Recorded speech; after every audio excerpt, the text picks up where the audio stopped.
Voilà, on est le mardi 9 mars, on est le 23 Adar et le cours est pour la guérison rapide et totale de Netanel Chai ben Céline Esther. On continue donc le cours sur les secrets et les merveilles du tabernacle. On reprend un petit peu ce qu'on a expliqué hier pour avancer, car aujourd'hui il faut absolument qu'on arrive dans la cour et qu'on ne reste pas dans la maison.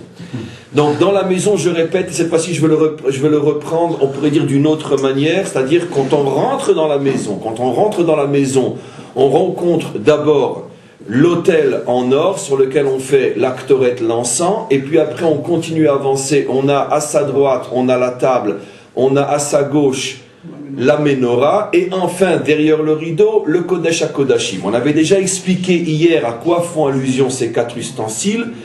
On a déjà dit pas mal de choses, je répète en vitesse. Surtout pour arriver à réexpliquer deux ustensiles que je n'ai pas suffisamment expliqués, qui sont la menorah et l'arche. Donc, on rentre dans la maison, on rencontre l'autel. L'autel, comme j'ai expliqué, représente la qualité de la vérité. On a expliqué hier que la première chose, ou le premier concept qui a menti dans l'histoire était précisément la vérité, ce qu'on pourrait appeler la fausse vérité ou la mauvaise vérité, pour mieux nous faire comprendre ce qu'est donc la vraie vérité. Et donc, la vérité a menti parce que justement, elle s'est contentée de mettre très justement et très précisément le doigt sur le problème, le doigt sur le mal, mais elle n'a rien fait pour le récupérer, pour le transformer. C'est donc pour ça que quand la vérité a accusé l'homme d'être mauvais, et donc il ne fallait pas le créer, on a vu qu'est-ce que Dieu a fait dans l'esprit de la métaphore. Qu'est-ce que Dieu a fait? Il a pris la vérité, il l'a jetée par la terre et il lui a dit: tu repousseras de la terre. Ça veut dire que je n'accepte une vérité qu'à partir du moment où elle pousse à partir de la terre, elle revient de la terre. Que signifie qu'elle pousse à partir de la terre? Ça veut dire que la terre devient finalement sa source créatrice. Or la terre, c'est justement le monde que la vérité céleste ne voulait pas. Parce que la vérité, elle, regardait ce monde d'une manière impitoyable, elle portait un jugement impitoyable, juste, mais impitoyable sur ce monde. Et qu'est-ce que fait Dieu? Lui dit: non, je ne veux pas que tu parles de cette manière-là. Je veux que tu descendes dans ce monde, que tu t'enracines dans ce monde, et que tu pousses et que tu naisses à partir de ce monde. Et seulement cette vérité est acceptable, quand finalement tous les défauts, tout le mal, toute l'obscurité de ce monde va devenir ta matrice pour te créer et te faire grandir, parce que justement tu vas être capable de réparer, de récupérer, de transformer le mal. Ça, c'est la vérité vraie.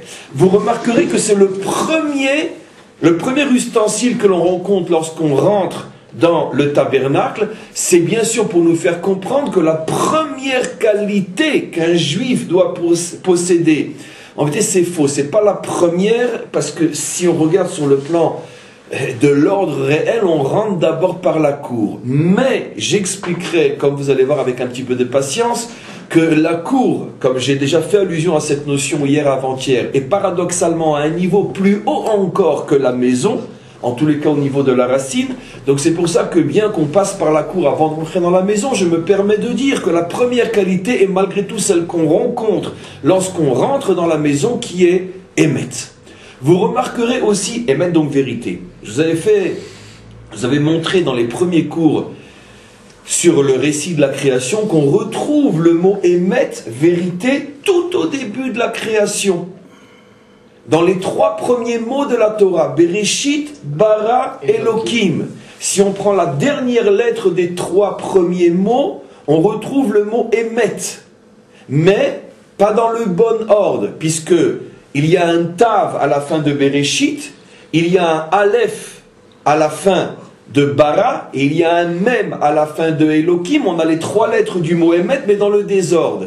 Si on va maintenant à la fin du récit de la création, donc les trois derniers mots qui scellent la création, Asher, Bara, Elohim, Laasot, Bara, Elohim, Laasot, on était parti des trois premiers mots, on arrive aux trois derniers mots, et cette fois-ci, dans les trois derniers mots, le mot Emet réapparaît, mais cette fois-ci dans l'ordre.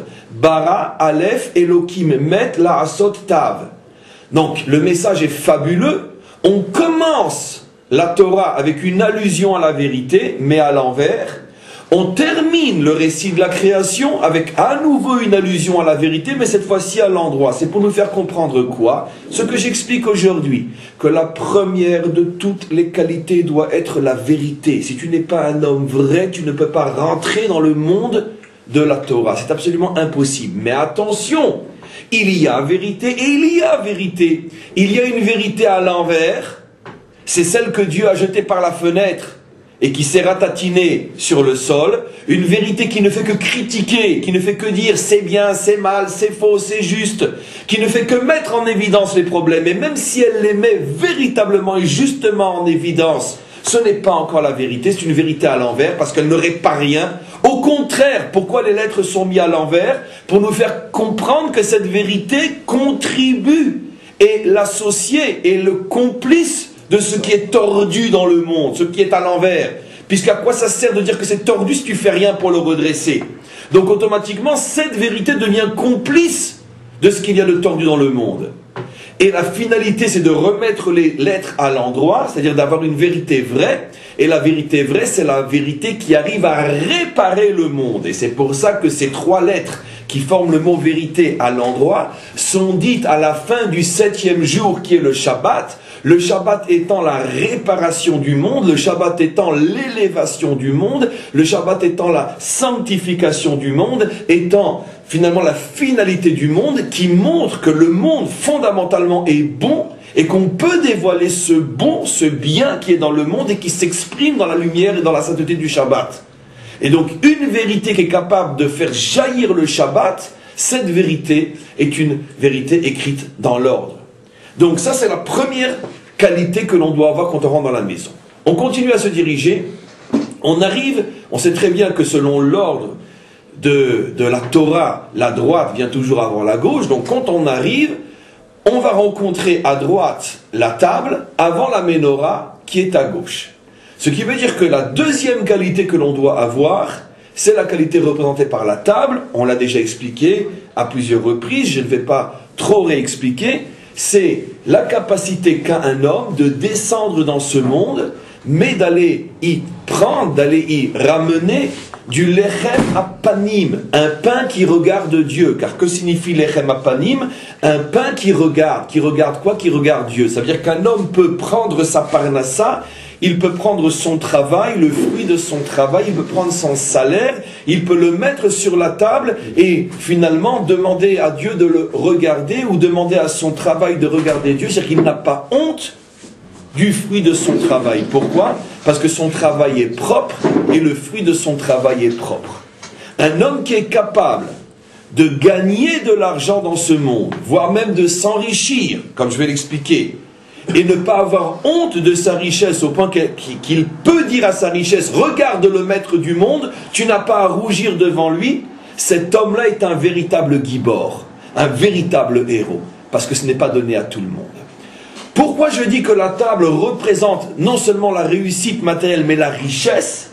Parce qu'on a une loi qui illustre ce que je suis en train d'expliquer, que je n'avais pas expliqué à l'époque quand on a parlé de la table, c'est qu'il y avait donc une loi qui insistait sur le fait que le pain ne devait pas, que la table ne devait pas rester ne serait-ce qu'une seconde sans pain posé dessus. Écoutez-moi bien. Et donc la question se pose, comment faisait-on pour changer les plateaux? Car nous savons que toutes les semaines, et précisément le Shabbat, on va voir pourquoi, on apportait un nouveau plateau de 12 pains, on enlevait l'ancien plateau, et on mettait le nouveau, et ça se passait le Shabbat. Et donc la question se pose, comment peut-on enlever un plateau et que la table soit pleine à chaque seconde? Et d'où on sait que la table doit être pleine à chaque seconde, c'est qu'il est dit, lechem tamid, un pain qui est constamment sur la table. Alors voilà que les maîtres nous expliquent que c'était fait d'une manière très, on pourrait dire, c'est pas extraordinairement compliqué, mais très précise, qu'on apportait le nouveau plateau, on le faisait toucher la table, et au moment où l'un touchait la table, on faisait glisser l'autre, et on faisait glisser l'un, on faisait glisser l'autre, de manière à ce que quand l'un était enlevé, l'autre était déjà dessus. Pourquoi? Parce que dans la racine des choses, la table fait allusion à la véritable richesse, c'est-à-dire un homme qui a une réussite matérielle constante. On sait que dans ce monde, la majorité ne sont pas riches, la minorité le sont, mais même dans la minorité de ceux qui sont riches, on sait que c'est une extrême, infime, pratiquement inexistante minorité qui est tout le temps riche, qui ne connaît pas de revers. C'est très très rare dans le monde des affaires, dans le monde de l'argent. Il y a des hauts, il y a des bas, on se maintient plus ou moins, mais il n'y a pas de constance absolue et à plus forte raison de montée constante.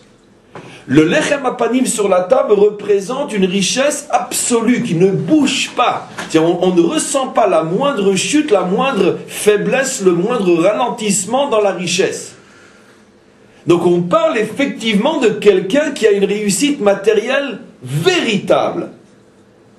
Dans ce monde, arriver à être véritablement riche en restant honnête, c'est très très très très très impossible. J'exagère bien sûr en le disant comme ça. Pratiquement impossible. C'est pour ça que celui qui arrive à ce niveau-là est le plus grand de tous les héros. Parce que ça prouve qu'il a une émouna, il a une force, il a une confiance en Dieu telle qu'il est capable de repousser toutes les tentations de l'argent sale. C'est-à-dire non, si je dois le recevoir, je le recevrai proprement, sinon ça ne m'intéresse pas. C'est pour ça que la table est à droite, et on sait que la droite est toujours au-dessus de la gauche. Pour bien nous faire comprendre que la table qui représente la puissance de la richesse matérielle qui peut se tenir devant Dieu, la table est plus haute encore que la menorah qui représente la lumière qui, comme on le sait, représente déjà des choses plus spirituelles. Et j'avais déjà expliqué qu'un homme qui réussit à être riche dans ce monde en restant propre est beaucoup plus haut sur le plan spirituel que le plus grand des maîtres de la Torah. Et ça, si on n'a pas compris ça, on n'a rien compris à la Torah, on n'a rien compris à ce que c'est un homme. Donc, on arrive à la table. Vous comprenez aussi pourquoi, avant d'arriver à la table, on doit passer d'abord par l'autel. Parce que si tu n'as pas midata émet, si tu n'es pas un homme émet, tu ne pourras pas arriver à cette qualité-là. Parce que si tu es toi-même un homme qui est rempli de mensonges, comment tu peux arriver à cette qualité-là? Après la table, on va en face, la menorah. La menorah, c'est la lumière. La menorah, nos maîtres disent, représente l'autre qualité. On a vu donc émet, Gvura, maintenant on est à Chesed. Chesed et Gvura sont toujours l'un en face de l'autre. Chesed, la bonté. Il y a aussi un message extraordinaire ici, une goutte de l'océan de tout ce qu'on peut dire sur la menorah. Vous savez que la menorah est un des ustensiles qui contient le plus de secrets de tous les ustensiles du temple. Donc ce n'est même pas la goutte du micron, du milliardième de l'océan, de ce qu'on peut tirer et comprendre de la menorah, mais à notre petit niveau. Il y a un message extraordinaire dans le fait qu'on compare la menorah à la bonté, la générosité. Pourquoi? Parce que regardons, pour que la lumière, d'abord pourquoi la bonté c'est la lumière? Parce que d'abord la lumière est le symbole de la bonté, en ce sens que la lumière n'existe que pour les autres. Pourquoi la lumière, elle n'est allumée que pour les autres? Au point qu'il y a une phrase dans le Talmud qui dit « Ner le'echad, ner le'mea ». La lumière qui profite à un peut profiter à 100. Pourquoi dans une pièce, que tu allumes la lumière pour une ou que tu allumes pour 100, tout le monde profite de la même lumière? Et donc, la lumière, c'est, on peut dire, le don absolu qui ne calcule pas. Quand une lumière s'allume, cette même lumière peut donner à 100, à 1000, autant de monde que cette lumière peut éclairer. Donc c'est un don, une générosité absolue, sans limite. Mais d'un autre côté, regardez, la lumière, pour pouvoir exister, elle se détruit. Pourquoi? Parce qu'elle détruit sa source. Mais au fur et à mesure qu'elle brille pour les autres, elle meurt pour elle-même. Puisque l'huile se consume, la bougie se consume, la source qui permet la lumière disparaît. Ce qui veut dire qu'on a un paradoxe extraordinaire. Regardez le message absolument parfait de la définition de la véritable bonté, générosité, d'après les maîtres d'Israël. Tu veux éclairer, tu veux faire le bien, tu veux donner de la lumière, mais attends-toi, parce que c'est la condition sine qua non, à ce que d'une certaine manière, ça te porte à toi un préjudice. Si tu veux donner et rester le même, si tu veux donner et récupérer en plus, alors ne commence pas à donner, c'est absolument impossible. La condition sine qua non dans ce monde, quand on fait le choix d'être un donneur, c'est de savoir que ça va être aussi sur son propre compte. Parce que le monde est comme ça. le monde te bouffe, le monde te suce, le monde te prend, le monde te presse, te compresse, et une fois qu'il t'a pressé, il ne reste que le con. Donc la récompense, c'est quoi? Et je répète ce que je dis, c'est dommage de l'avais parlé à ce moment-là. Et le monde te compresse, et une fois qu'il t'a pressé, il ne reste que le con. Ça veut dire quoi, il ne reste que le con? Ça veut dire que, on le sait tous, l'homme est ingrat, l'homme est égoïste, il ne sait que prendre, il ne sait que recevoir, et à force de prendre, à force de recevoir, quand une fois, ou une fois et demie, ça arrive que celui qui lui donnait ne donne plus, à ce moment-là, après l'avoir pressé, il ne reste que le con. Je répète, parce que c'est tellement vrai, que si on le dit 100 fois, ça ne suffira pas. Et ceux qui pensent que c'est un gros mot, ils n'ont rien compris. Parce que c'est pas du tout un gros mot. C'est pas du tout un gros mot. C'est comme ça. Et donc je dois savoir à l'avance que si je décide de me faire presser dans ce monde, n'attends ni remerciement, ni compliment, ni louange, ni honneur. Attends-toi à ce qu'un jour on te crache au visage, on te dise tu n'es qu'un con. Ça c'est la condition sine qua non, sinon ça ne commence pas. J'ai pris cet exemple-là, mais ça peut être aussi à d'autres niveaux. Si un homme veut véritablement être un constructeur sur terre, c'est forcément sur le compte de son temps, de ses propres loisirs, de ses propres plaisirs, de sa propre vie familiale, de ses propres intérêts. Parce que tu ne peux pas être à la fois un véritable donateur et te construire ta petite île égoïste où moi, ma femme, mes enfants, mon argent, mes croisières, etc., etc. C'est impossible. Ou tu donnes, ou tu prends. Il n'y a pas entre les deux. Et donc, c'est autre chose, c'est la vérité. Maintenant, je parle de chesed, ce que c'est le chesed. Ou tu prends, ou tu n'en. Là, je comprends ce que tu veux dire. Là où tu vas faire intervenir le tiferet, c'est que tu ne donnes pas à quelqu'un qui ne mérite pas. Ta question est très importante. Parce que ce que j'explique, si c'est ce à quoi tu fais allusion, c'est que même si tu donnes à quelqu'un qui mérite de recevoir au moment où il reçoit, attends-toi malgré tout à ce qu'un jour, après t'avoir pressé, il ne restera que ce que j'ai déjà dit 10 fois. Parce que c'est malheureusement dans la nature humaine, c'est très profondément ancré dans la nature humaine. Il y a dans ce monde deux types d'hommes, les donneurs et les receveurs. Et les receveurs sont par définition essentiellement ingrats. Mais ça ne veut pas dire pour autant qu'ils ne méritent pas de recevoir. D'où le péché mortel de l'homme qui se voulait être un donateur, et le jour où les dons ne fonctionne plus exactement comme il l'attendait, à cause de l'ingratitude, de l'égoïsme, des déceptions, des trahisons, peu importe ce qui est le lot de tous les donateurs, à ce moment-là, il se rebiffe et il ne donne plus. Quel est son crime? C'est qu'il n'a rien compris à ce que c'est le chesed. Mais depuis le départ, tu aurais dû comprendre qu'en donnant, tu te consumes. Donc, la mina de Tiferet, ici, n'est pas pour ne pas donner à l'ingrat. Parce que même l'ingrat doit recevoir. Parce qu'on est tous des ingrats. Le Tiferet va m'aider à ne pas donner à un bandit, à quelqu'un qui ne mérite pas de recevoir, qui en a plein les poches et qui tend la main, par exemple. Ça, oui. Pour ne pas donner d'une manière irraisonnable. Je reviens sur votre question. La récompense, s'il y en a une, elle vient d'en haut. Elle vient certainement pas d'en bas. Celui qui s'imagine qu'en donnant en bas, la récompense va être horizontale, alors qu'il ne commence pas. Qu'il ne commence pas. La récompense, s'il y en a, je dis s'il y en a, évidemment qu'il y en a une, elle ne peut venir que d'en haut. Donc, on a compris pourquoi la menorah est comparée donc à de l'huile qui se consume pour donner... le chesed est comparé à la menorah, l'huile qui se consume pour disparaître, mais donner la lumière. Donc, on a déjà nos trois qualités, la vérité, la force, la bonté, et on arrive enfin, on ouvre le rideau, et on rentre dans le secret du secret, dans l'intimité de l'intimité, on rentre dans ce que nos maîtres appellent... Oui. Oh non, le Saint des Saints, c'est ce que tout le monde dit, même les non-juifs. Quand je dis nos maîtres, je ne pouvais pas penser au Saint des Saints, c'est la traduction dans toutes les langues. Kodesh HaKodashim. Mais non. Ni en hébreu, ni en français ou en anglais. Ça, c'est ce que tout le monde sait. Quand je dis nos maîtres, ça veut dire une traduction que seuls nos maîtres donnent. Sinon, je n'aurais pas dit nos maîtres. Tenez-vous bien, la chambre à coucher. Là où on s'aime. Cet endroit s'appelle dans tout le Talmud Cheder Amitot, la chambre à coucher. Ben, pourquoi la chambre à coucher? Mais de quel ordre? Ils sont fous? Mais non, ils ne sont pas fous. Parce que qu'est-ce que c'est les deux chérubins qui s'enlacent, dont les ailes sont l'une dans les autres et qui s'enlacent, si ce n'est, comme l'expliquent nos maîtres, un qui a une tête de jeune homme et l'autre qui a une tête de jeune fille. Qu'est-ce que c'est les chérubins qui s'enlacent si ce n'est le grand amour fou de la jeunesse? Qu'est-ce que c'est les chérubins si ce n'est autre que l'allusion entre l'amour fou, l'amour profond entre Dieu et son peuple, entre Dieu et son monde? C'est ça les chérubins.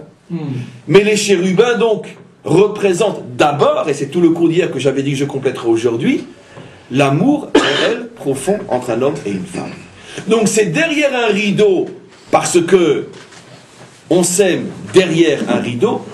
C'est pour ça que nos maîtres appellent cet endroit la chambre à coucher, et il n'y a que lorsqu'on a les clés qu'on peut décoder un message d'une telle puissance. J'avais déjà fait allusion au fait, hier ou avant-hier, que le lieu précis que Dieu a choisi pour que sa voix sorte et rentre dans l'oreille de l'homme, c'est-à-dire que le lieu précis que Dieu a choisi pour que puisse s'opérer la rencontre entre les deux extrêmes, le Keter et la Malchut, la couronne et la royauté, l'extrêmement haut et l'extrêmement bas, c'est précisément l'endroit que le monde entier considère comme étant le responsable, le fautif principal de toutes les catastrophes, toutes les fautes, tous les éloignements de l'homme par rapport à Dieu, la sexualité. On a parlé hier de la différence entre l'approche de Freud et l'approche de la Torah. C'est précisément à cet endroit-là, représenté par l'arche, que Dieu dit « Ici, je veux rencontrer l'homme ». Alors maintenant, on aurait pu commettre une erreur si on s'est arrêté au cours d'hier ou d'avant-hier. Ah, alors ça veut peut-être dire que, puisque je dois avoir une vie sexuelle propre, sainte, ça veut dire que donc je dois faire preuve d'ascétisme, de séparation totale. C'est peut-être ça ce que la Torah entend par la sainteté ou pureté sexuelle. C'est-à-dire qu'eux s'éloignent de Dieu parce qu'ils vivent comme ils vivent. Moi, je veux me rapprocher de Dieu. Ça dépend de cet endroit-là. Mais cet endroit-là, je vais le sanctifier. Demande, fais un sondage dans le monde entier. À n'importe qui demander qu'est-ce que c'est la sainteté sexuelle, pureté sexuelle, peu importe, le monde va vous répondre l'abstinence, la retenue, Pour bien nous montrer à quel point cette interprétation est une véritable catastrophe philosophique, spirituelle, morale, physique et physiologique, la Torah au-dessus de l'arche nous demande de représenter un couple qui s'enlace pour bien nous faire comprendre que la pureté sexuelle n'a rien, mais strictement rien à voir avec ce que le monde comprend. Ce n'est pas l'abstinence, ce n'est pas la retenue, ce n'est pas l'absence, mais c'est au contraire l'amour fou, le vrai, le pur entre un homme et une femme. Un homme et une femme qui arrivent à s'aimer véritablement, c'est ça la véritable et seule pureté sexuelle.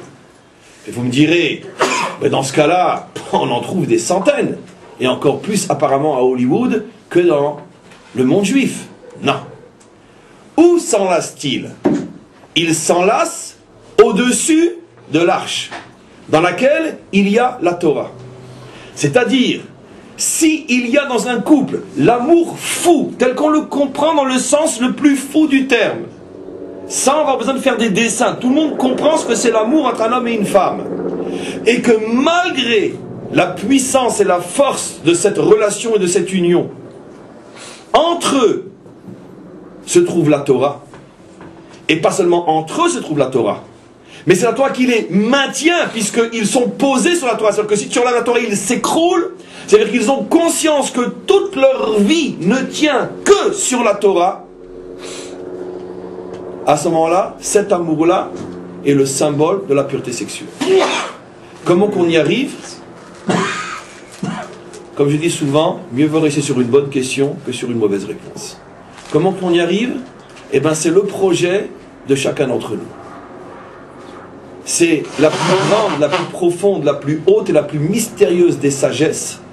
Comment arriver à vivre avec une femme, et une femme avec un homme, dans le sens le plus homme-femme du terme, et malgré tout sentir l'un et l'autre que nous n'existons l'un et l'autre et l'un avec l'autre que et qu'avec et que sur la Torah. Tu enlèves la Torah, on s'écroule. C'est très difficile à trouver ce genre de choses, mais la Torah nous dit, si vous y arrivez, sachez que c'est à cet endroit-là précis que je me dévoile à vous. Ça veut dire, dit d'une autre manière, je dirais presque d'une manière un petit peu ironique, qu'au lieu d'aller étudier 150 milliards d'années la Torah et de prier 150 milliards de prières, ou de donner 150 milliards d'argent à la tzedaka, qui sont 150 milliards de mitzvot énormes, apprends tout simplement à vivre, aimer, respecter ton épouse, et vice-versa, et ensemble avec la Torah. C'est ça, et uniquement ça, qui permet à un homme d'avoir un dévoilement du divin. Si vous me dites, par exemple, quelqu'un, il a la visite du prophète Eliaou tous les jours. C'est possible. Le Ari Akadosh avait la visite du prophète Eliaou tous les jours. Et bien plus encore. Et que vous me dites, il a étudié la Torah jour et nuit, il dormait une demi-heure par 24 heures, jour et nuit, pendant 20 ans, 30 ans, 40 ans. Très bien. Et à la maison, avec sa femme, ça va, comme tout le monde, hein, des hauts, des bas, etc. Je réponds immédiatement, sheker, sheker, sheker, sheker. Faux, faux, faux, faux. Imposture, imposture, imposture, imposture. C'est impossible. Vous me dites, tu sais, cet homme-là, il a tous les jours un dévoilement du prophète Eliaou, qui lui révèle les plus grands secrets de la Torah. Il n'a pas le cerveau du Ari Akadosh, il n'a pas le cerveau du Gaon de Vilna, il n'a pas le cerveau du Baal Shem Tov, il n'a pas fait apparemment des choses inimaginables, mais son couple est un couple parfait qui repose sur la Torah. Je dirais c'est possible. C'est possible. Je ne dirais pas c'est sûr, parce que malgré tout il faut aussi beaucoup d'années d'études de la Torah, mais je ne dirais pas forcément sheker, sheker, sheker. C'est possible. Pourquoi? D'où vous le savez? D'où vous le savez que la relation avec l'épouse permet d'accéder plus vite à Dieu que la relation avec le livre? L'arche, les chérubins, mais évidemment. Il n'y avait pas un livre sur l'arche. Plus que ça encore, le livre était caché à l'intérieur de l'arche. Mais ce qu'on voyait quand on rentrait, c'est un couple qui s'enlace.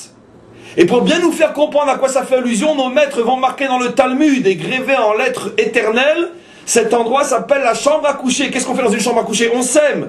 Et bien ceux qui savent s'aimer mériteront que Dieu s'adresse à eux. Ceux qui ne savent pas s'aimer, ils n'ont aucune chance, même si tu la Torah pendant 2 milliards d'années. Aucune chance. Donc vous voyez comment le monde est à des années-lumière d'imaginer ce que c'est l'amour, de comprendre ce que c'est la sexualité, et de comprendre quel est l'enjeu de la sexualité. Tu cherches Dieu, ça passe par ta femme. Tu cherches Dieu, ça passe par ton mari. Sinon, c'est absolument impossible. C'est dommage pour tout le temps perdu. Ça ne sert à rien, tu n'y arriveras jamais. Maintenant qu'on a terminé tout ça, il y aurait encore tellement de choses à dire, mais on est pressé. Je vous ai rappelé que ces 4 ustensiles qui sont donc Tiferet, le premier Emet, après Gvura, Chesed et Yesod, 4 des 6 attributs du cœur, se trouvent dans la maison qui représente la Bina. Le tabernacle et la Bina. Le Ohel, la tente et la Bina. La question est, pourquoi ces 4-là sont dans la Bina, ceux qui sont entendus, pourquoi les 2 autres sont dans la Chokhma, la cour, Chokhma qui est plus haute que la Bina? J'explique, très important. On a expliqué que la différence entre la Bina et la Chokhma, c'est que la Bina, c'est le plus haut niveau de l'intelligence que l'homme peut atteindre avec son intelligence, tandis que la Chokhma est le plus haut niveau que l'homme peut atteindre pour comprendre que finalement il ne comprend rien, qu'il y a quelque chose qui le dépasse complètement. En tous les cas, la Bina représente ce que je peux comprendre. Pourquoi ces 4 ustensiles qui correspondent à ces 4 qualités sont dans l'endroit qui fait allusion à la Bina? Pour faire comprendre à chacun d'entre nous que tout ce que je viens de dire aujourd'hui, hier et avant-hier, est accessible et est donc un devoir pour chacun d'entre nous, parce que ne dis pas que c'est trop compliqué, c'est impossible. Non, tu peux y arriver, Parce que c'est dans le monde et dans le domaine de la bina, c'est-à-dire de l'intelligence humaine. Un homme peut, par sa réflexion et son intelligence et ses connaissances, arriver à comprendre que la vérité, ce n'est pas dire il y a un problème, mais c'est le résoudre. Et si tu oses dire qu'il y a un problème sans le résoudre, tu es un menteur. Tu aurais mieux voulu te taire. D'où la faute incroyable de la médisance, que tu as dit la vérité, mais tu n'as pas résolu le problème. Ça, tu peux le comprendre par ton intelligence. De même, arriver à comprendre que la véritable puissance d'un homme, la véritable réussite matérielle, la véritable richesse, c'est quand ta richesse peut regarder Dieu, ça aussi, tu peux le comprendre avec ton intelligence humaine. Je vais expliquer bien sûr tout ce que je dis. Arriver à comprendre que si tu veux faire du bien, attends-toi à être consumé, consommé, à être pressé et rester con. Ça aussi, tu peux le comprendre avec ton intelligence humaine. Il ne faut pas donner. Dans ce cas-là, tu ne resteras pas con, tu seras dès le départ con. Dans ce cas-là. Au moins, celui qui donne, au début, il était con pressé. Il n'était pas que con. L'autre, il naît con, il vit con, il meurt con. Donc on continue. On continue. On continue. Écoutez, qu'est-ce que je dis? Il y a des choses qu'on doit dire comme elles s'appellent, parce qu'on ne veut pas comme ça, comme un rabbin, toujours tourner autour du pot et faire des serments de dimanche matin. On ne veut pas. Il faut pour qu'on comprenne, il faut qu'on parle des choses clairement. Parce que pourquoi tellement de gens ne veulent pas faire de chesed? Parce que inconsciemment ils ont compris ce que je dis. Ils disent, oh, je commence pas, moi, c'est pas la peine. Oh, c'est pas la peine. Attends, pour me faire cracher au visage après, attends. Je vais sacrifier ma vie de famille, je vais sacrifier une bonne partie de mon argent, je vais sacrifier mon temps, mes loisirs, pour après m'entendre dire zut et merci, j'ai besoin de toi, mais je commence pas qu'ils aillent se faire voir. On le vit tous ce problème. Et c'est pour ça qu'on peut les compter sur les 1 milliard de doigts de main, de doigts, ceux qui sont de vrais donateurs sur Terre. Parce que c'est peut-être la denrée la plus rare sur Terre, les vrais donateurs. Parce que personne n'ose commencer, tellement on sait qu'on va se faire avoir. Donc, en tous les cas, ça aussi c'est quelque chose qu'on peut comprendre avec son intelligence. Et enfin, ce qui est très étonnant, c'est la dernière partie. Comprendre que le rendez-vous entre l'homme et Dieu, entre Dieu et l'homme, se passe précisément dans la chambre à coucher.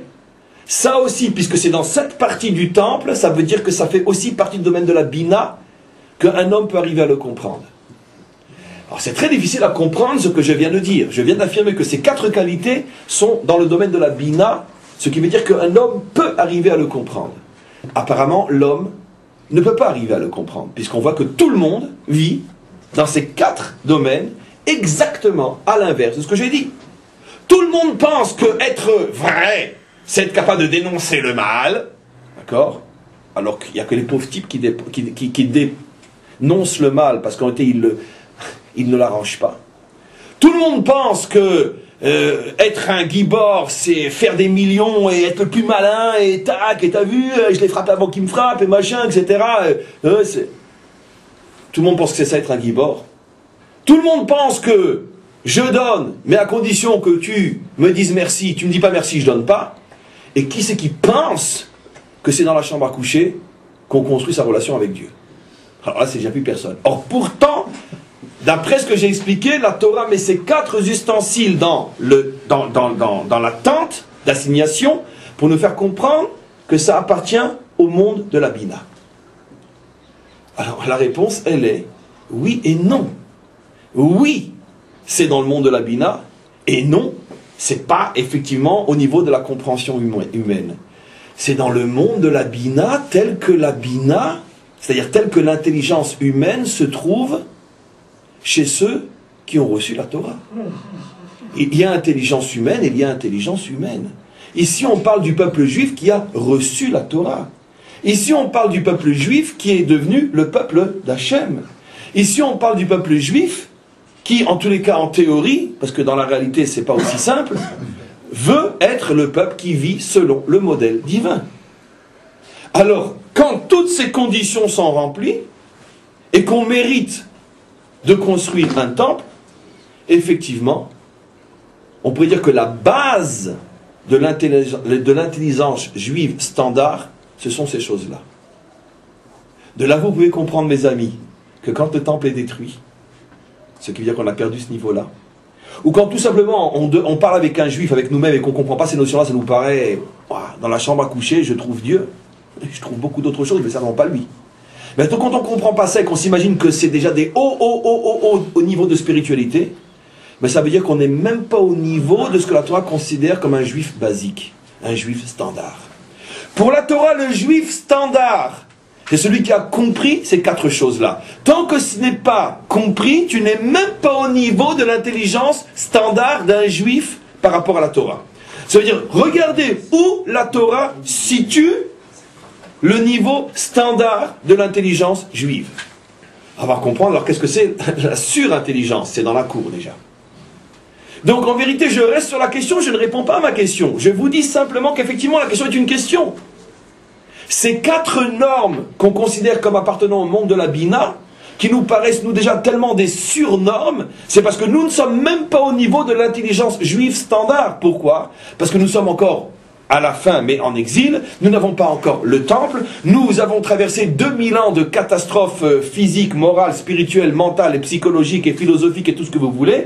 On est des morceaux de juifs qu'on essaye de reconstituer maintenant en venant des 4 coins du monde, et ces morceaux de juifs, déjà qui se reconstituent physiquement, on parlera après de reconstituer le cerveau. Mais au moins que l'on sache, parce que ça nous permet à nous de savoir comment on doit progresser, que tant qu'on n'est pas arrivé à cette évidence, on n'a pas encore l'intelligence standard d'un juif. Pour conclure tout ce que je dis, tant qu'un homme a encore des problèmes avec sa femme, il n'a même pas encore atteint le niveau de l'intelligence juive standard. Il est encore en dessous. Bien sûr. Puisque c'est l'une des conclusions évidentes. Tant qu'un homme se dit, celui-là il est ingrat, il ne me dit pas merci, il n'aura rien, il n'a même pas atteint le niveau de l'intelligence juive standard. Tant qu'un homme dit il y a un problème, mais qu'il ne fait rien pour le résoudre, il n'a même pas encore atteint le niveau de l'intelligence juive standard. Voilà où se situe, mes amis, le niveau de l'intelligence juive standard. Maintenant, chacun d'entre nous de se définir où on est par rapport à ce juif virtuel qu'on ne connaîtra peut-être jamais. Donc avec toutes les notions maintenant de il est juif, il est né de mère juif, etc. On est à des années-lumière de ces notions bateau et bidon qui sont vraies, mais qui sont bateau et bidon, parce qu'à force de dire il est juif parce qu'il a une mère juive, on passe toute sa vie finalement à ne jamais comprendre ce qu'est un juif. Et à vivre dans l'illusion que ma mère était juive, je le suis aussi. Tu as un début de quelque chose que si tu veux vraiment t'amènera à être juif, mais tu n'as encore rien parce que ta mère est née juive, parce que ta mère est juive. Quand on comprend vraiment ce que la Torah nous demande. On va maintenant passer à la cour. Dans la cour, on a 2 ustensiles qui sont le kior, le bassin, grâce et sans lequel il n'y a aucune avoda possible dans le temple. Un Kohen qui ne passe pas le matin, la première chose que fait le Kohen le matin, comme c'est décrit dans la Mishnah, Mishnah Tamid, etc., encore avant le lever du matin, vers 3-4 heures du matin, on commençait à faire la première avoda dans le temple, un premier service qui consistait à prélever les cendres des sacrifices qui avaient brûlé toute la nuit, de les prélever, de nettoyer le haut de l'autel extérieur, pour pouvoir donc commencer la nouvelle journée. Et donc, c'est là qu'on commençait vers 3-4 heures du matin à faire le premier service, à plus force dans tous les autres. Tout Kohen qui veut travailler au temple doit nécessairement passer par le kior. Et s'il ne passe pas par le kior, dans le langage brutal et que je n'explique pas volontairement de la Torah, il est ce qu'on appelle passible de mort. Alvaï, que ce ne soit que invalider ce qu'il a fait, que ça n'ait pas de poids, mais il est passible de mort. De mort céleste, peu importe, c'est pas notre problème. En tout cas, il est taxé de peine de mort. Pourquoi? Parce qu'il a oublié de se laver les mains. Même si tout ce qu'il a fait, il l'a fait parfaitement. Donc c'est la condition sine qua non pour pouvoir agir au temple, passer par ce kior. Donc un ustensile fondamental, sans lequel tout s'écroule. Il n'y a rien au temple sans ça. Deuxième ustensile fondamental qui est dans la cour, l'autel, qui comme on le sait, l'autel extérieur, sur lequel on fait ce qu'on appelle en très mauvais français les sacrifices. N'oublions pas que dès la semaine prochaine, on commence le 3e livre de la Torah qui va parler de ce qu'on appelle les sacrifices. Et en tous les cas, c'est une introduction entre aujourd'hui et demain, ce que je vais dire. C'est pas pour rien que ça termine sur ces notions-là. Et donc, comme on le sait, de tout ce qu'on faisait au temple, ce qu'on faisait à 99,9%, c'était des sacrifices sur cet autel-là. Parce que l'encens, c'était un petit peu le matin, un petit peu le soir, et toutes les autres choses, c'est de temps en temps. Le kior, juste pour revenir au kior, c'est les mains et les pieds. Oui, les mains et les pieds, absolument. Pourquoi? Parce qu'on était pieds nus dans le temple. Les mains et les pieds. Alors, je vais expliquer justement tout de suite pourquoi. Donc, l'autel, c'est aussi, on pourrait dire, l'essentiel du temple, puisque 99,9% de ce qu'on faisait au temple, c'était sur cet autel-là. Tout le reste, c'était en plus, même si c'était des choses très importantes, comme l'actoret, par exemple, ou allumage de la menorah, qui n'était pas toute la journée. Tandis que les sacrifices étaient toute la journée, toute l'année. Et des fois, des milliers de sacrifices pendant les fêtes, etc. Il y avait même des millions de juifs, à l'époque du premier temple, du moins. En tous les cas, qu'est-ce que... Shabbat aussi, on faisait des sacrifices, bien sûr.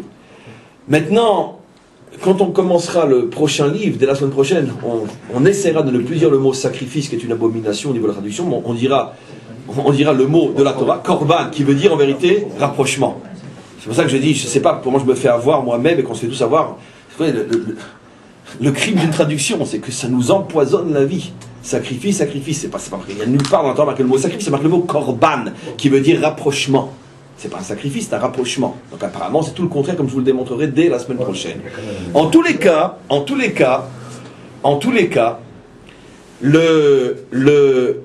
il va falloir comprendre pourquoi ces deux ustensiles sont eux dans la cour extérieure, ce qui veut dire que eux sont entourés par ce qui représente la chorma. La chorma qui, comme on le sait, est plus haute que la bina. La chorma qui représente un niveau tellement haut de perception que je ne peux que percevoir que je ne peux pas comprendre. C'est-à-dire je perçois, c'est une perception que je ne peux pas comprendre. C'est ce qu'on appelle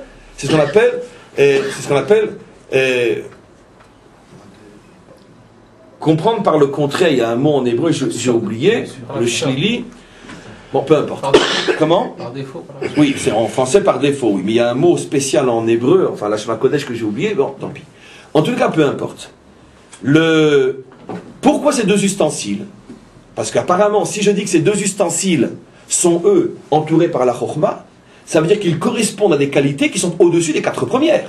Puisque les 4 premières sont dans le monde de la bina, dans le monde de ce que l'homme peut comprendre. Même si on a expliqué que c'est une compréhension qui est encore au-dessus de la nôtre, parce que nous ne sommes même plus des juifs standards.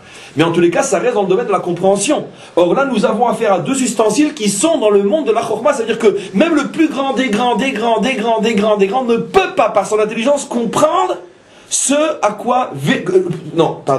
ne peut pas comprendre le fonctionnement de ce que représentent ces deux ustensiles. Alors d'abord, dans le langage de la Kabbalah, ces deux ustensiles représentent les deux midot qui nous restent, puisqu'on avait déjà Tiferet, Gvura, Chesed et Yesod, dans la Bina, dans la tente. Il nous reste deux qualités, appelées en hébreu Netzar et Od. Malchut étant l'homme et Keter étant Dieu, ça j'ai déjà expliqué. On a Netzar et Od.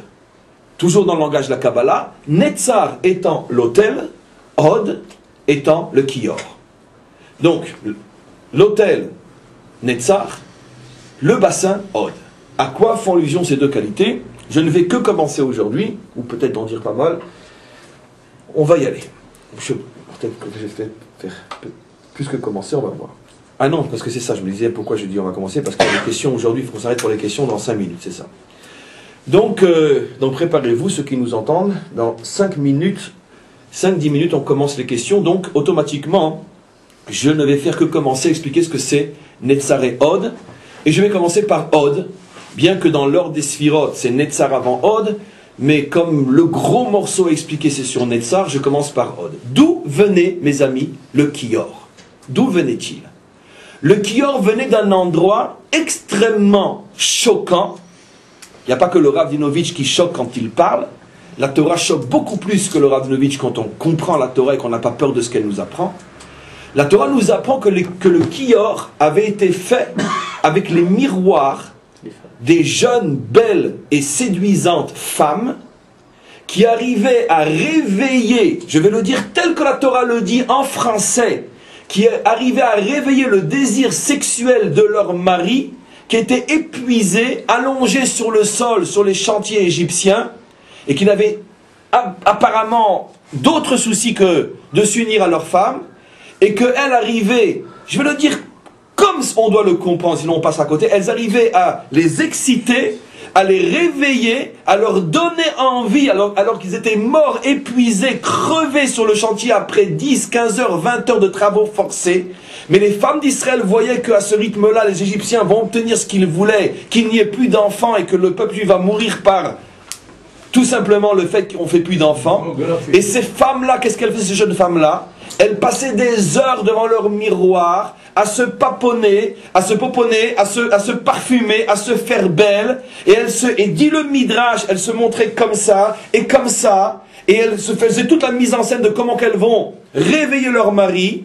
Et puis après, elles arrivaient sur le chantier et elles commençaient à, entre parenthèses, à provoquer leur mari. Suis-je belle? Est-ce que je sens bon? Et une petite caresse, et un petit truc, jusqu'à ce que le mari se réveille. Et comme ça, le peuple a pu continuer, les enfants ont pu être faits. Ça, c'était les miroirs de ces femmes-là. Et quand tout le monde a apporté des offrandes, les femmes ont apporté leurs miroirs. Quand Moshe a vu les miroirs, qu'est-ce qu'il a fait? Berk! Rashi maintenant, pas le Rabinovitch. Rashi dit, comment? Des objets qui ont servi à réveiller le Yetzer Hara, je vais m'en servir pour le temple, dit Moshe, et en plus, pour la mitzvah de laquelle dépend tout le travail dans le temple. Sans ça, il n'y a rien dans le temple. Mais c'est une honte. Repartez avec vos miroirs. On sait tous ce que vous avez fait, ce à quoi vous avez pensé devant vos miroirs. À ce moment-là, continue Rashi, une voix est sortie du ciel, c'est une métaphore, peu importe. Non, en ce qui concerne Moshe, ce n'est pas une métaphore, parce que Moshe est un prophète. Une voix sort du ciel et dit à Moshe, sache que de toutes les offrandes apportées pour ma maison, aucune n'est pour moi aussi chère, aussi précieuse à mes yeux et à mon cœur que ces miroirs-là. Et c'est pour ça que je vais leur donner la place de choix. Rien ne pourra être fait dans ma maison sans ces miroirs, transformés en bassin. Du néchochet, du cuivre. Rien ne pourra être fait sans ces miroirs-là. À ce moment-là, Moshe, tout Moshe qu'il était, a pris la leçon de sa vie. Mes amis, pour vous comprendre, je vais arrêter le cours parce que je laisse tout le suspense pour demain. Mais de quel Moshe on parle? On ne parle pas du jeune Moshe qui fait ses débuts, qui ne comprend pas encore le film. On parle de Moshe qui a déjà sorti le peuple juif d'Égypte. On parle de Moshe qui a déjà ouvert la mer. On parle de Moshe qui a fait descendre la manne, qui a tapé sur le rocher, l'eau est sortie. Et le plus de tous, on parle de Moshe qui nous a donné la Torah. Donc on peut imaginer de quel Moshe on parle. Et Moshe pensait que non, ces miroirs n'ont rien à faire dans le temple, au point que Hachem lui dit, mais Moshe, t'as rien compris? Je vais encore te donner une leçon. Ça veut dire que ces miroirs correspondent à un niveau de compréhension tel que même Moshe, avec tout ce qu'il avait déjà compris, n'a pas compris. C'est pour ça que ces miroirs sont dans la cour extérieure qui représente la Chorma, pour nous faire comprendre que même Moshe n'a pas compris comment il était possible de récupérer de tels instruments pour en faire le levier de tout le service divin. Vous comprenez? Mais cette cuve a été construite dans le premier temple. Non, je parle du tabernacle ici, on est dans le midbar du tabernacle. Ils n'avaient pas construit le... On parle du tabernacle. Oui, mais là, ils n'avaient pas construit la cuve dans le tabernacle. Il y avait aussi... Mais bien sûr, on parle de ça. Donc, on parle bien sûr le kior, évidemment qu'on parle de ça. Rachid ne parle que de ça. Il parle du kior, du tabernacle. On parle du tabernacle, pas du temple, du tabernacle fait avec ces miroirs-là. Qui a demandé aux femmes de les amener? Elles ont compris d'elles-mêmes. Toutes seules? Non, parce que non. L'ordre était que chacun apporte ce qu'il veut avec son cœur. Tout le monde a apporté de l'or, a apporté ses bijoux. Et ces femmes-là, ont pensé à apporter leur miroir. Qui aurait osé apporter le miroir, sachant ce à quoi il avait servi? Bon, c'est vrai, c'est pour faire des enfants. Mais, encore une fois, le langage du Midrash est très cru. Les maris étaient crevés, il fallait donc les exciter, les réveiller. Et donc, c'est pour ça que le miroir a servi. Donc, personne ne pensait à apporter le miroir. Et finalement, il s'avère que ces femmes-là ont compris mieux que Moshe. Au point que Hachem dit à Moshe, tu n'as rien compris, elles ont mieux compris que toi. Ce que elles ont compris, ça te dépasse. Bon, on verra. Bon, justement, c'est pas Bina Yetera, parce que Bina Yetera, ça supposerait donc que finalement, c'est dans le domaine de la Bina. Or, c'est pas dans le domaine de la Bina. Comme j'ai expliqué, c'est dans le domaine justement de la Chokhma. On va voir justement que ici, les femmes représentent un niveau qui est d'une certaine manière encore au-dessus de celui de celui de l'homme. Et Rav, on n'a pas la même chose avec enfin, ce que représente David Ameller, c'est pas la même chose en fin de compte. Comment? C'est pas Tamar qui va vers Yehuda, qui le provoque, et de l'autre côté on a les filles d'Itro, de Lot aussi qui vont avec... On a aussi cette notion de femmes qui prennent les devants et qui font naître la chair en fin de compte. On a cette notion-là des dizaines de fois où on voit qu'à chaque fois qu'il y a quelque chose de fondamental qui doit se dévoiler, qui est d'une certaine manière au-dessus de la compréhension humaine, à comprendre au-dessus de la compréhension masculine, c'est justement la femme qui prend la relève et qui dévoile quelque chose qui provient de plus haut que ce que la compréhension masculine peut comprendre justement. Je suis en train de me mettre sur les questions, ça prend un peu de temps parce que comme il y a deux programmes qui se superposent sur le site, sur l'ordinateur, donc tout le monde comprend que c'est un petit peu long.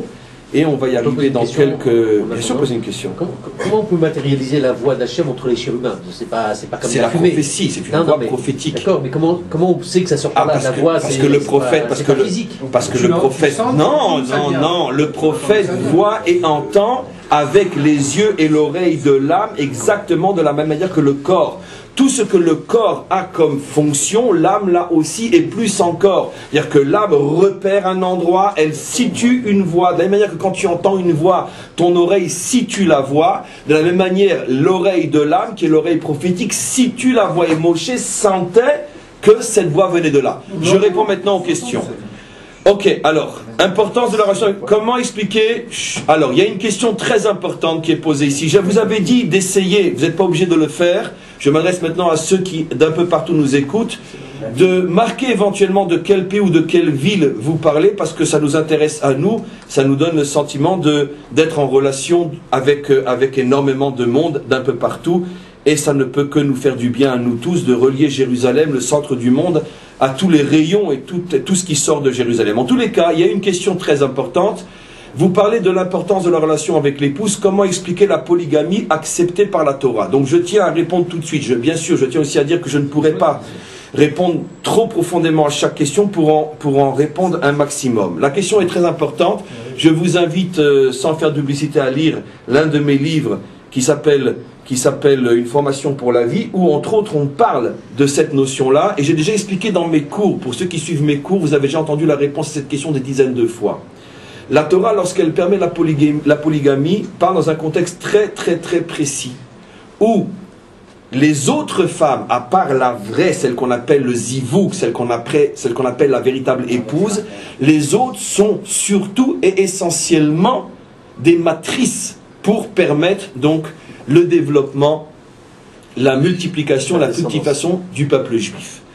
La Torah conçoit, bien que ça ait été mis de côté cette conception depuis fort longtemps, parce que le monde a changé, et ce sont les maîtres et uniquement les maîtres d'Israël qui peuvent se permettre de décider qu'est-ce qui reste actuel et qu'est-ce qui peut être mis de côté. Mais en tous les cas, pendant longtemps, la conception de tous les hommes était qu'un peuple doit se développer.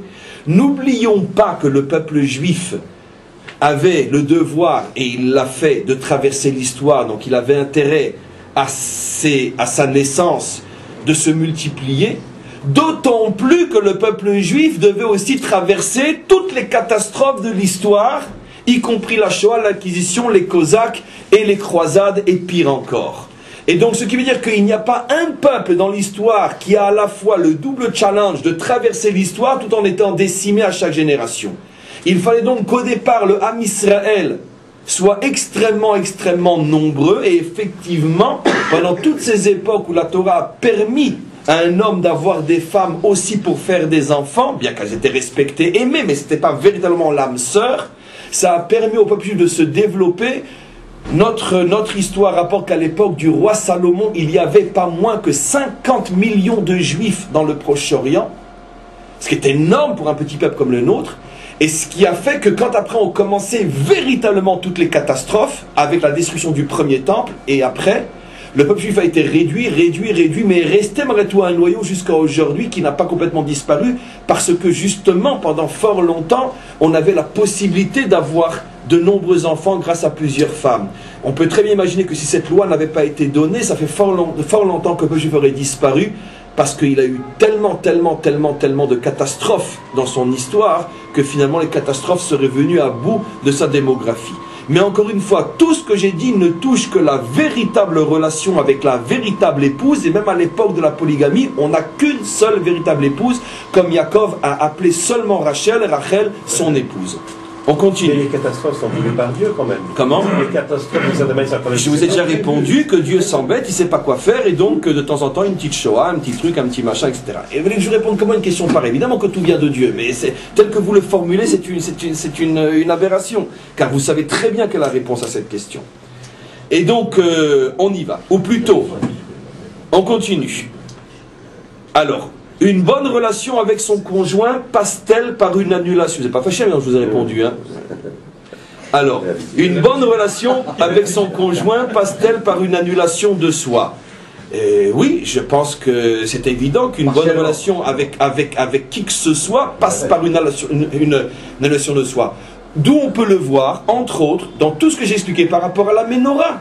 C'est quoi une relation avec autrui? C'est d'abord et avant tout une relation de don.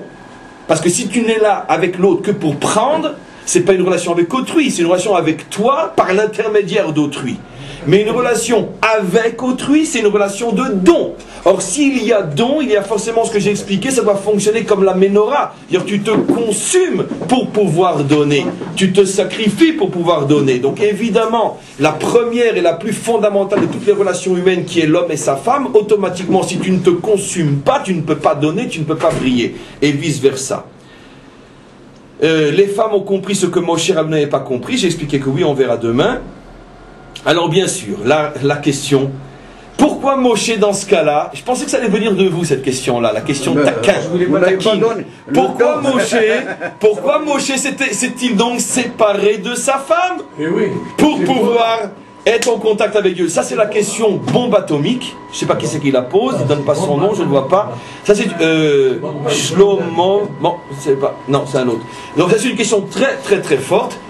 Ne vous inquiétez pas, la réponse, Bezrat Hashem, le cours de demain et surtout d'après-demain, on parlera, c'est prévu de parler de cette notion-là. Pourquoi Moshe a dû se séparer de sa femme pour pouvoir être Moshe? On verra. Non, ce n'est pas une autre dimension. Je vous expliquerai que c'était en vérité une chute de la part de Moshe, dont il n'est pas le seul responsable. C'est lié à la faute du veau d'or, on verra. Mais en tous les cas, on répondra à cette question.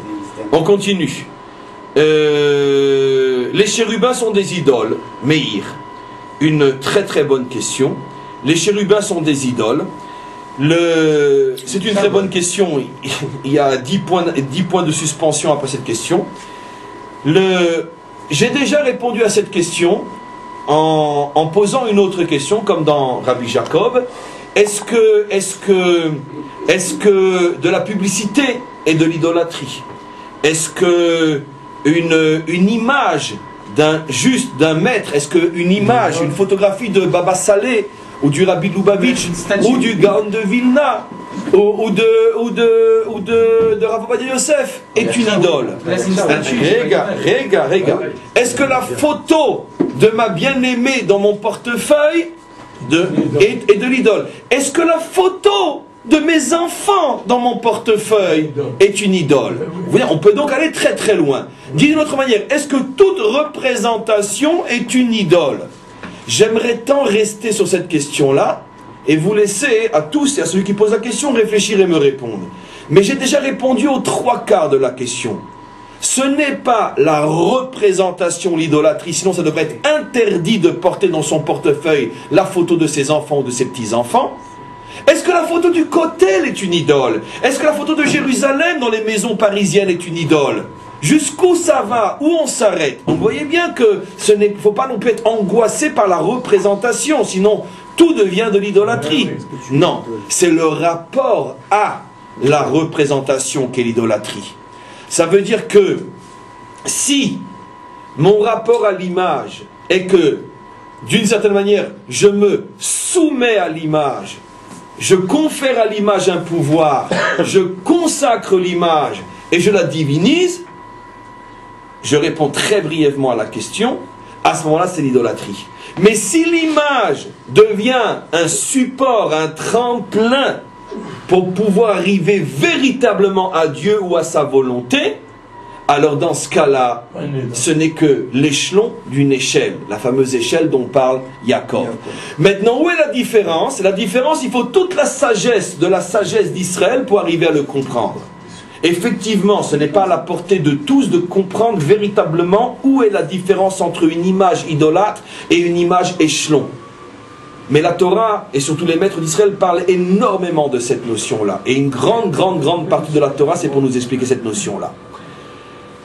Ici, je termine, dans la mesure où il s'agit d'une image, d'une représentation qui va m'amener à Dieu, puisque c'est précisément du milieu de ce couple représenté que sort la voix, c'est donc l'anti-idole par excellence, puisque c'est précisément cette image que Dieu conditionne à sa présence. Donc c'est l'anti-idole par excellence. On continue et on termine. Dernière question.